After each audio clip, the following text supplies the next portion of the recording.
Welcome back. In today's episode, we discuss how to overcome negative reviews online. Welcome to this edition of Peak Performers Podcast with your host, Thor Conklin. Thor will be sharing the necessary tools, strategies, and psychology you'll need to become a peak performer in any area of your life or business. Thor Conklin here. We give you the tricks, the tips, the tools, the strategy, the technology, and the psychology peak performers use in order to get more done and execute at the highest level. If you know what to do but struggle with getting it all done, or simply want to raise your game to the next level, this podcast is for you. Sit back and enjoy. Well, let's first establish one thing. You can't prevent people from giving you a bad review. If they don't like your product, if they don't like your service, they're a competitor, they can leave a bad review, period. It's going to happen. Now, the question is, what do you do when it happens? Well, have you ever heard the term SW, SW, SW, SW? It stands for some will, some won't, so what, someone's waiting. And a lot of people operate in the philosophy of, look, somebody leaves a bad review, so what? Just keep going, right?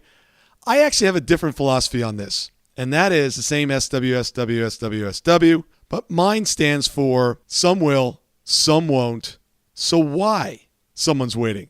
I get really curious. If someone doesn't like what I'm doing, I want to understand why. Because many times there might be a reason and there might be some legitimacy in why they don't like us, right? I can learn more from a disgruntled client or prospect that doesn't want to do business with us than I can from one that's satisfied. And I might want to change some of the things that we're doing in order to attract more customers. Look, you're not going to be able to please everybody, nor should you want to please everybody. You want to figure out what your lane is, what your ideal customer is, and serve the heck out of them. And there should be people that don't like you. Look, Mercedes, Porsche, Audi, are they trying to attract a customer that wants to find the lowest price car so they can just get from one point to the other? No, that's not their customer. When I'm looking to buy a product online, I'm looking at the reviews and I'm looking to see, all right, the 1-star reviews, what's going on here? Why are they rating it that way? And many times what I'll find is somebody will go on and say, oh, this product is way overpriced. I wouldn't spend $45 on a book. Well, heck, I don't care if it's $45 for a book. I don't care if it's $100 for the book. All I got to do is find one great idea in that book that can lead to $1 million idea. So I don't care about that review. But if I'm in a city, I'm looking for a masseuse and I hear reviews from a masseuse, not very attentive, not very good. They kind of hurt me. They were using their elbow. They don't have strong hands, whatever it might be. Now I'm paying attention. But let's talk about the reviews where you are selling a product or a service and they just did not like it. Was it a problem of the service or was it a problem of the product? What's the issue? Service problems should always be addressed online in the review, and someone in top management needs to address it. They need to apologize online. They need to offer that client some sort of resolution, some sort of way to make it up to them. And you should do everything possible so when other people are looking at this review, they're saying, you know what, this company really does care. This client really may have been unreasonable. And I know that they're willing to do whatever it takes to make it right. Be proactive and agree with the customer.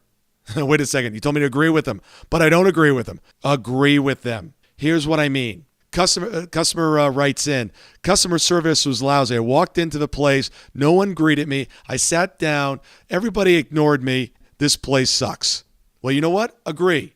Bob, I'm really sorry. I agree with you. Walking into a place and not being greeted is absolutely unacceptable. And I apologize. And this is how I want to make it right. Because if you argue with them online, and again, you're not going to be going back and forth in a conversation, but you do not want to make this particular person wrong. No one wants to be felt that they're being made wrong. And if you make that person wrong, it's going to send a message to your other prospects and clients that they could be wrong as well. Now, this is different than saying that the customer is always right. The customer is not always right. But when you're in a confrontational situation, and that's basically what this is, when they left a negative review, you want to agree with their position. Look, if they rate and said that the product's too expensive, I agree. This is an expensive product.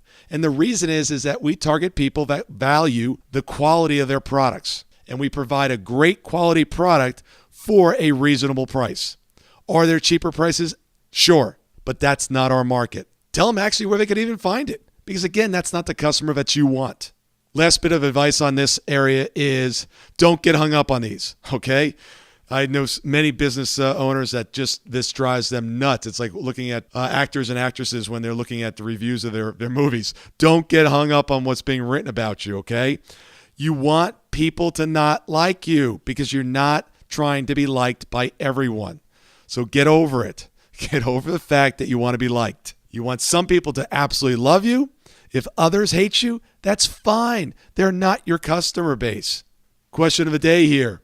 How can you make your product offering, your service, so specific for your targeted market that everyone else that tries it will absolutely hate you? Or at the very least, be turned off.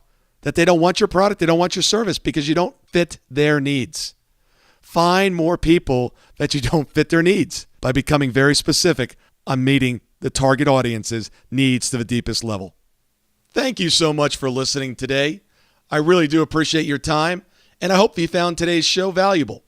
If you would like to receive these shows automatically to your phone or to your computer, simply go to iTunes and subscribe. After listening to several of the shows, if you're so inclined, please leave us a 5-star rating, as this helps us reach additional people and spread the message. If you're truly committed to taking your life to the next level and doing whatever it takes to become a peak performer, but something's holding you back, something is blocking your way, and you just can't seem to figure out what it is, send me an email to info@thorconklin.com, and I'd be more than happy to get on the phone with you. We'll schedule a 15-minute discovery call. No obligation, no cost. I absolutely love to hear from the listeners, and if there's something I can do to help, I'd be more than happy to do that. Also, if you found something of great interest in today's show and you want to share that with your friends and family, simply go to my Facebook page, Thor Conklin, click on the episode, hit the share button, and share it on your page.